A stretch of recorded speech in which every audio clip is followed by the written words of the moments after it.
30 మంది ఉన్నా 40 మంది ఉన్నా ఈరోజు రోడ్లకి వేయడానికి శ్రీకారం చుట్టాం. అలాగే మీకు మీరంతా చేసేది ప్రకృతి వ్యవసాయం. ప్రకృతి వ్యవసాయానికి కావాల్సిందే మార్కెటింగ్ కెపాసిటీ కావాలి.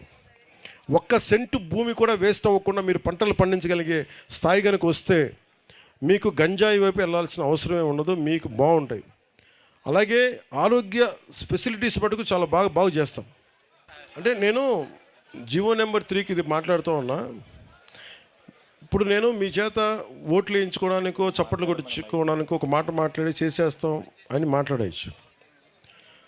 కానీ మనం సుప్రీంకోర్టులో కొన్ని హైకోర్ట్స్లో ఉన్నప్పుడు కొంచెం జాగ్రత్తగా వ్యవహరించాల్సిన పరిస్థితి.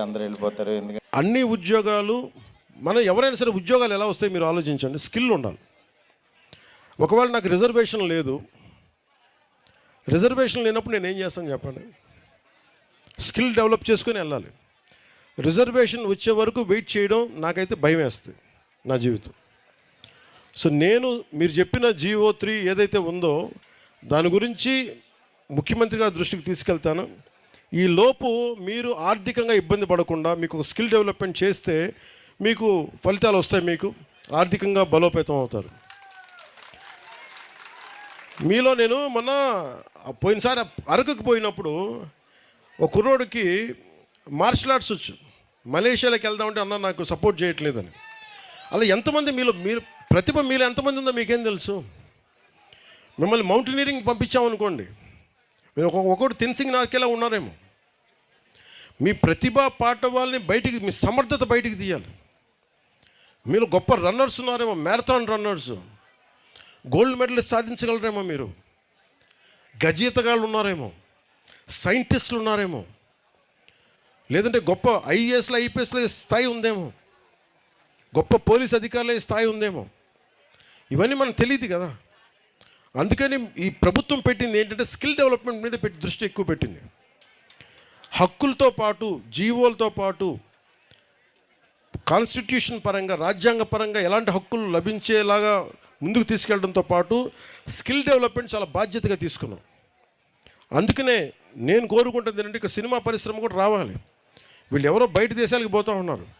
ఆ డబ్బులు కనుక ఇక్కడికి వస్తే ఇక్కడున్న 50 మంది ఆడపడుచులకు కానీ ఇక్కడున్న 25 మందికి ఒకరోజు షూటింగ్ చేసే డబ్బులు వస్తాయి మనకి.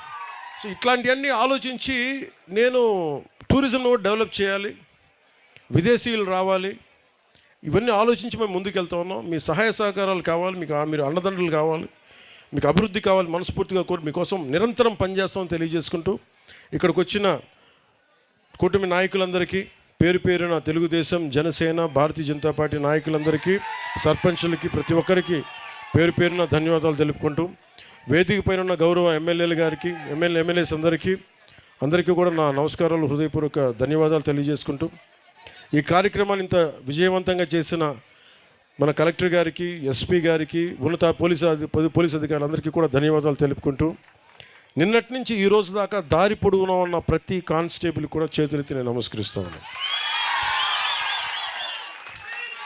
సో మనస్ఫూర్తిగా మీ అందరికీ. అలాగే ఈ రోజున నేను ఒక మాట చెప్పి ఫండ్స్ సరిపోవట్లేదంటే ఉన్న ఫండ్స్లో ఎలా అడ్జస్ట్ చేయొచ్చని ప్లాన్ చేసిన కృష్ణతేజ గారికి, PS మధు గారికి, OSD వెంకటకృష్ణ గారికి కూడా మనస్ఫూర్తిగా ధన్యవాదాలు తెలియజేసుకుంటూ మరోమారు ప్రధానమంత్రి గారికి నా ప్రగాఢమైన కృతజ్ఞతలు తెలియజేసుకుంటూ ఈ కార్యక్రమాన్ని ఇంత తక్కువ సమయంలో మాకు అవకాశం ఇచ్చి పెట్టుబడులకి మాకు నిధులు సమకూర్చిన గౌరవ ముఖ్యమంత్రి గారికి, శ్రీ నారా చంద్రబాబు నాయుడు గారికి మనస్ఫూర్తిగా ధన్యవాదాలు తెలియజేసుకుని సెలవు తీసుకున్నాను.